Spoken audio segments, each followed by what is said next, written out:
안녕하세요. 반갑습니다. 오늘은 사순절 첫 번째 토요 새벽 기도회가 있는 날이기도 합니다. 가능하시다면 토요일 새벽 기도회에 참석하시면 더 좋지 않을까 싶습니다만은, 하지만 온라인으로 드리는 매일 예배 가운데도 동일하게 역사하시는 하나님의 크신 은혜와 사랑이 함께 하시는 줄을 믿습니다. 우리 함께 찬양 드리겠습니다.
오늘 우리에게 주시는 하나님의 말씀을 같이 읽겠습니다. 사순절 기간 첫 번째 토요일이지만 호세아서는 마지막까지 하겠고요.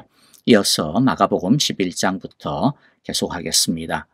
이제 우리 1절부터 함께 읽도록 하겠습니다. 이스라엘이 어린아이일 때 내가 그를 사랑하여 내 아들을 이집트에서 불러냈다. 그러나 내가 부르면 부를수록 이스라엘은 나에게서 멀리 떠나갔다. 짐승을 잡아서 바알 우상들에게 희생 제물로 바치며 온갖 신상들에게 향을 피워서 바쳤지만 나는 에브라임에게 그런 말을 가르쳐 주었고 내 품에 안아서 길렀다. 죽을 고비에서 그들을 살려 주었으나 그들은 그것을 깨달지 못하였다. 나는 인정의 끈과 사랑의 띠로 그들을 묶어서 얻고 다녔으며 그들의 목에서 멍에를 벗기고 가슴을 헤쳐 젖을 물렸다. 이스라엘은 이집트 땅으로 되돌아가게 될 것이다. 이스라엘은 아시리아의 지배를 받게 될 것이다. 그들이 나에게로 돌아오기를 거부하기 때문이다. 전쟁이 이스라엘의 성읍을 휩쓸고 지나갈 때에 성문 빗장이 부서질 것이다. 그들이 헛된 계획을 세웠으니 칼이 그들을 모조리 삼킬 것이다. 내 백성이 끝끝내 나를 배반하고 바알을 불러 호소하지만 그가 그들을 일으켜 세우지 못할 것이다. 에브라임아, 내가 어찌 너를 버리겠느냐? 이스라엘아, 내가 어찌 너를 원수의 손에 넘기겠느냐? 내가 어찌 너를 아드마처럼 버리며 내가 어찌 너를 스보임처럼 만들겠느냐? 너를 버리려고 하여도 나의 마음이 허락하지 않는구나. 너를 불쌍히 여기는 애정이 나의 속에서 불길처럼 강하게 치솟아 오르는구나. 아무리 화가 나도 화나는 대로 할 수 없구나. 내가 다시는 에브라임을 멸망시키지 않겠다. 나는 하나님이요 사람이 아니다. 나는 너희 가운데 있는 거룩한 하나님이다. 나는 너희를 위협하려 온 것이 아니다. 여호와께서 사자처럼 부르짖으신다. 이스라엘 사람들이 여호와의 뒤를 따라 진군한다. 여호와께서 친히 소리칠 때에 그의 아들 딸들이 서쪽에서 날개치며 빨리 날아올 것이다.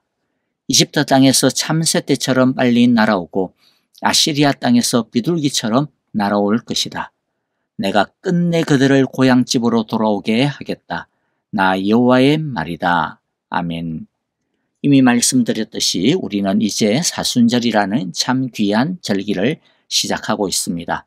사순절은 예수님의 고난과 희생, 사랑과 죽음, 승리와 소망을 묵상하는 계절입니다. 이 사순절 우리는 우리를 향한 예수님의 뜨거운 사랑, 목숨까지 아끼지 아니하시고 기어코 우리를 구원하시고야 마시는 질기디 질긴 사랑 속으로 들어가게 될 것입니다.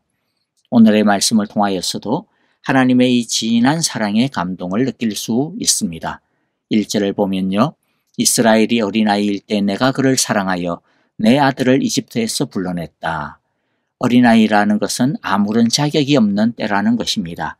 이집트에서 불러냈다라고 하는 것은 역사적으로는 모세의 인도하에 출 이집트했던 사건을 말하죠. 이집트에서 노예로 착취당하고 죽어가고 있던 그런 상황 속에서 해방시켜 주시고 자유케 하시며 구원해 주셨다는 것입니다. 그런데 이스라엘이 구원받을 만한 어떤 자격이 조건이 갖추어서 있었느냐? 전혀 그렇지 않다라는 것이죠. 그게 바로 어린아이입니다. 당시 이스라엘 사람들은 이집트의 착취와 억압이 너무 심해서 괴로워서 하나님께 도와달라고 구원해달라고 부르짖기는 했습니다. 하지만 그들의 의도는 이집트를 벗어나는 것이 아니었습니다. 그냥 이집트 왕의 폭정을 멈추어 달라라는 것이었죠. 그래서 모세가 나타나서 이집트 왕에게 이스라엘 사람들을 이집트 땅에서 다 내보내 달라고 하자 이집트 왕이 이전보다 더 혹독하게 이스라엘 사람들을 일을 시키고 억압합니다. 그러자 이스라엘 사람들이 어떻게 모세에게 반응합니까? 왜 쓸데없는 짓을 해서 우리로 하여금 이렇게 괴롭히게 하느냐고 따졌습니다. 아니, 따지려면 이집트 왕에게 따져야죠. 그런데 이스라엘 사람들은 모세에게, 하나님에게 따졌습니다. 전혀 이집트를 나갈 마음이 없는 거죠. 그리고 나중에 출 이집트 한 다음 가나안으로 가는 도중에 먹을 것이 없다고, 고기가 없다고 불평하면서 뭐라고 합니까? 이집트에서는 우리가 얼마나 잘 먹었는데, 거기는 고기도 많았고 각종 채소며 과일도 많았는데 하면서 이집트를 그리워하고 돌아가자라고 난동을 부리기도 했습니다. 하나님에 대한 믿음도 신뢰도 별로 없었습니다. 걸핏하면 하나님께 원망하고 불평하고 대들기 일쑤였습니다. 그런데 이렇게 자격도 안 되고 형편없는 이들을 하나님은 구원하셨습니다. 무엇 때문에 구원하셨습니까? 내가 그를 사랑하여. 이스라엘이 자격이 있어서가 아니라 오직 이스라엘을 하나님이 무조건적으로 사랑하셨기 때문입니다. 이스라엘이 하나님을 사랑해서가 아니라 하나님이 이스라엘을 사랑하셨기 때문입니다. 이 사순절 예수님께서 왜 이 땅에 오시고 고난받으시고 십자가에 죽으셨습니까? 아무런 자격도 안 되는 우리를 구원하시기 위해서죠. 오직 우리를 사랑하시는 그 사랑 때문에 하나님은 당신의 독생자 예수님을 이 땅에 십자가를 지라고 보내셨고 그 아들 예수님은 오직 사랑 때문에 우리를 위해 기꺼이 모욕을 당하시고 십자가의 죽음을 짊어지셨습니다. 말로 설명할 수 없는 사랑을 우리가 받은 것입니다. 예수님, 왜 나를 사랑하시죠? 왜 나를 위해 죽으셨나요? 도대체 무엇 때문에 나를 사랑하시나요? 라고 우리가 예수님께 묻는다면 예수님은 뭐라고 말씀하실까요? 뭐라고 대답하실까요? 아마도 이렇게 대답하지 않을까 싶은데요. 몰라. 나도 왜 너를 사랑하는지. 진짜 이상하네. 그런데 그냥 너가 사랑스러워. 그냥 사랑해. 라고 아마 대답하지 않을까 싶습니다. 어쩌면 예수님조차도 왜 나 같은 존재를, 나 같은 자를 사랑하시는지 납득할 만한 이유를 대기 어렵지 않을까 싶습니다. 그만큼 우리를 무조건적으로 사랑해 주신다라는 것이죠. 이 사순절에 예수님의 이 무조건적인 사랑의 깊이를 묵상하는 시간이 되기를 원합니다. 그리하여 그 사랑 속에 잠기는 귀한 은혜의 날들이 되기를 간절히 기도하고 축복합니다. 2절을 보겠습니다. 그러나 내가 부르면 부를수록 이스라엘은 나에게서 멀리 떠나갔다. 짐승을 잡아서 바알 우상들에게 희생 제물로 바치며 온갖 신상들에게 향을 피워서 바쳤지만 부르면 부를수록 이스라엘은 하나님에게서 멀리 떠나갔습니다. 어쩌면 우리들의 모습과 그렇게 똑 닮았는지 모르겠습니다. 우리도 하나님의 그 사랑을 우리를 속박한다라고 싫어하고 잔소리라고 귀찮아할 때가 얼마나 많습니까? 하나님의 말씀을 몰라서 세상으로 나가는 경우보다는 하나님의 부르심을 분명히 들었음에도 불구하고 하나님의 말씀을 알매도 불구하고 하나님의 말씀보다는 세상의 길을 따를 때가 훨씬 많은 것 같습니다. 그런데 이렇게 하나님의 마음을 아프게 하고 하나님을 슬프게 하는데도 불구하고 하나님은 우리를 어떻게 대하신다라고 말씀합니까? 3절과 4절인데요. 먼저 3절을 보면 나는 에브라임에게 그런 말을 가르쳐 주었고 내 품에 안아서 길렀다. 죽을 고비에서 그들을 살려주었으나 그들은 그것을 깨달지 못하였다. 우리가 자주자주 하나님을 떠남에도 불구하고 하나님은 우리를 계속 가르쳐 주시고 주님의 품 안에 안아주시고 하나님을 떠난 그 들판에서 그 죄악으로 말미암아 위기를 만났을 때 그럼에도 불구하고 우리를 살려주신다 말씀하시죠. 그리고 4절에 기가 막힌 표현이 나옵니다. 나는 인정의 끈과 사랑의 띠로 그들을 묶어서 업고 다녔으며 그들의 목에서 멍에를 벗기고 가슴을 헤쳐 젖을 물렸다. 인정의 끈과 사랑의 띠로 묶어서 업어주셨다. 젖을 물려주셨다. 갓난아기를 사랑으로 그 어머니가 양육하듯이 우리를 돌보아 주셨다라는 것이죠. 돌보신다는 것이죠. 여기서 두 가지 핵심적인 요소를 우리가 눈여겨보아야 하는데요. 첫째는 불구하고의 사랑입니다. 하나님은 우리가 불순종함에도 불구하고 부족함에도 불구하고 여전히 신실하게 사랑하시고 지켜주신다는 것입니다. 하나님께서 우리를 이렇게 불구하고의 사랑으로 사랑해 주시기 때문에 우리들이 그렇게 자주 넘어지고 자빠지지만 다시 시작할 수 있고 다시 은혜 속으로 들어갈 수 있는 이유인 것입니다. 오직 하나님의 이 한이 없는 불구하고의 사랑 때문에 말입니다. 이 사순절에 이 불구하고의 사랑에 그 깊이로 들어가는 우리 모두가 되기를 바랍니다. 둘째는 양육하시는 사랑을 우리가 알아야 합니다.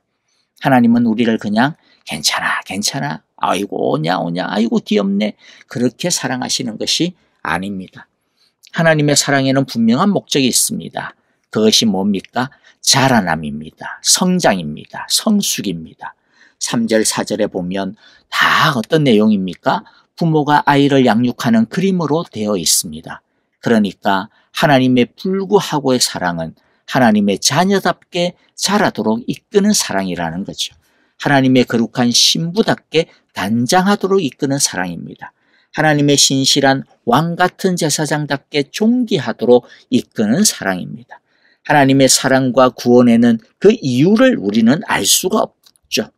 하지만 이유를 알 수는 없지만 목적은 분명합니다. 그 목적이 뭡니까? 그것은 왕같은 제사장으로 거룩한 백성으로 하나님의 존귀한 보석으로 하나님의 아름다움과 영광과 사랑과 의로움을 온 세상에 드러내야 하는 것입니다. 하나님은 우리가 이러한 사명을 감당할 수 있는 성숙한 하나님 나라의 아들들이 되기를 원하시는 것이죠. 그러므로 이 사순절에 하나님의 말씀과 예수님의 사랑의 젖을 잘 먹어 잘 성장하고 성숙할 수 있기를 우리 모두가 소망하기를 바랍니다. 5절에서 7절은요. 이런 하나님의 사랑에도 불구하고 끝끝내 하나님의 사랑을 저버린 이스라엘의 비극을 보여주고 있습니다. 끝끝내 하나님을 거부한 자들에게 있는 그 끝이 무엇입니까? 이집트 땅으로 되돌아가게 되고 아시리아의 지배를 결국에는 받게 되는 것이죠. 이것은 하나님의 은혜와 사랑이 완전히 사라진 상태를 뜻합니다. 하나님의 자녀임에도 불구하고 아버지 하나님의 사랑을 전혀 느끼지 못하고 누리지 못하는 완전히 고아와 같은 상태로 전락하게 되는 것을 의미합니다. 이들이 하나님을 끝끝내 거부했기 때문입니다. 그러므로 여러분, 우리가 성령을 소멸하면 안 됩니다. 하나님의 사랑을 끝끝내 거부하면 안 됩니다. 성령님을 좀 근심하게 하거나 슬프게 하는 것 같다라고 느끼면 그때 돌이켜야 합니다. 그래야 끝까지 안 갈 수가 있습니다. 그런데 성령의 근심과 슬픔을 무시하고 계속 막 나가면 결국 성령이 소멸됩니다. 이것이 우리의 구원이 취소된다 뭐 그런 뜻은 아니기는 할 거예요. 하지만 성령이 소멸되면 하나님의 은혜와 사랑과 말씀을 전혀 느낄 수가 없고 들을 수가 없게 됩니다. 그러면 이것은요, 구원의 명부에 우리의 이름이, 하나님의 호적에 우리의 이름이 여전히 있을지는 몰라도 구원받은 하나님의 자녀가 누리는 모든 사랑과 특권을 전혀 누리지 못하는 너무나도 어두운 상태인 것이죠. 고아와 같은 상태가 됩니다. 이것은 다행인 게 아닙니다. 이것은 비극입니다. 그러므로 이스라엘처럼 갈 때까지 가면 안 됩니다. 빨리 돌이켜야 합니다. 성령님을 근심하게 하는 죄가 있습니까? 성령님을 슬프게 하는 죄가 있습니까? 이 사순절 동안 철저하게 회개하고 어림으로 성령의 기쁨과 생기를 다시 회복할 수 있기를 간절히 바라고 기도합니다. 하나님은 우리가 다시 회개하고 회복하기를 너무나 기다리십니다.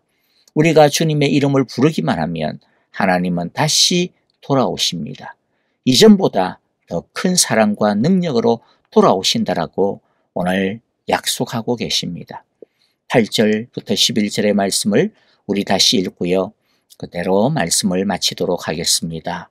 8절부터 11절은 하나님께서 이스라엘을 향한 끊임없는, 그럼에도 불구하고 끝까지 버리지 못하는 사랑, 그리고 돌아오는 자들을 향하여서 하나님께서 나중에 얼마나 큰 기쁨과 사랑으로 인도하실지 그것을 우리에게 보여줍니다.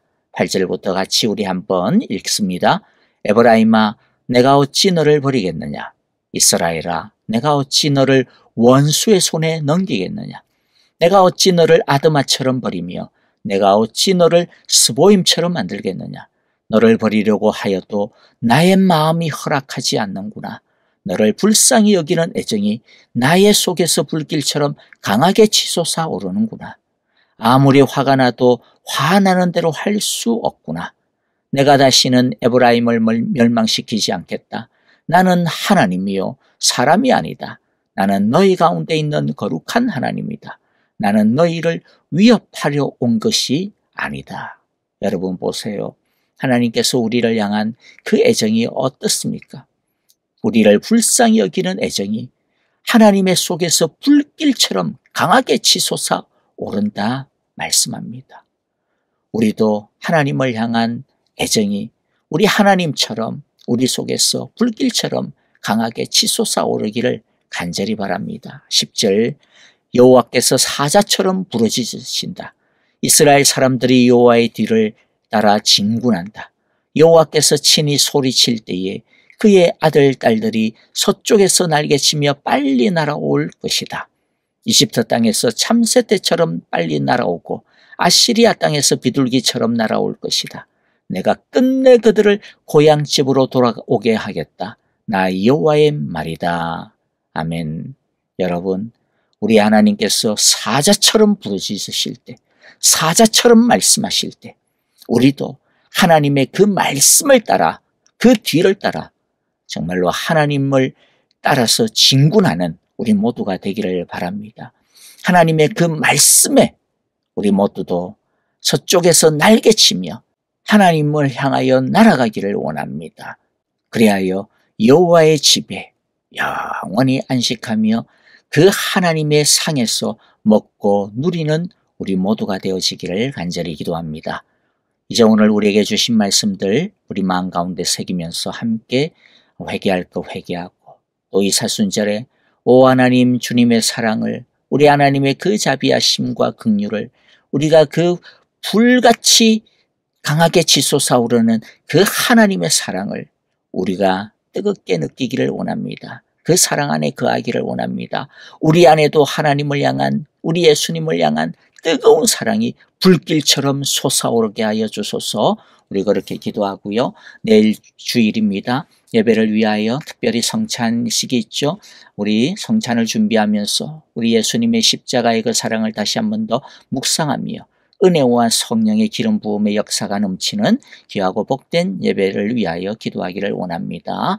우리 함께 이 시간 찬양하며 기도하겠습니다.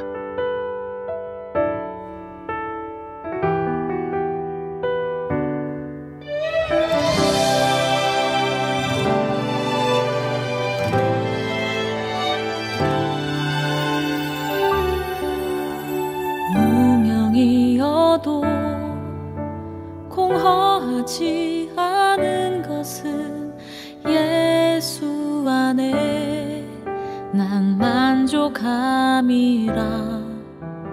가난하여도 부족하지 않은 것은 예수 안에 오직 나는 부요함이라. 고난 중에도 견뎌낼 수 있는 것은 주의 계획 믿기 때문이라. 실패하여도 일어설 수 있는 것은 예수 안에 오직 나는 승리함이라. 난 예수로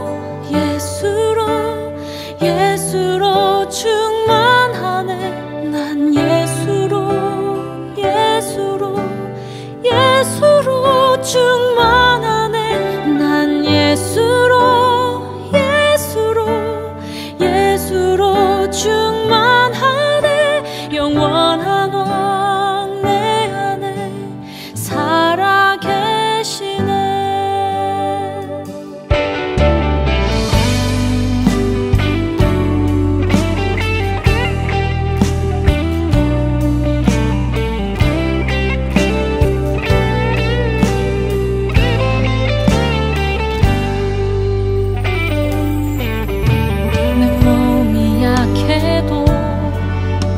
낙심하지 않는 것은 예수 안에 난 완전함이라. 화려한 세상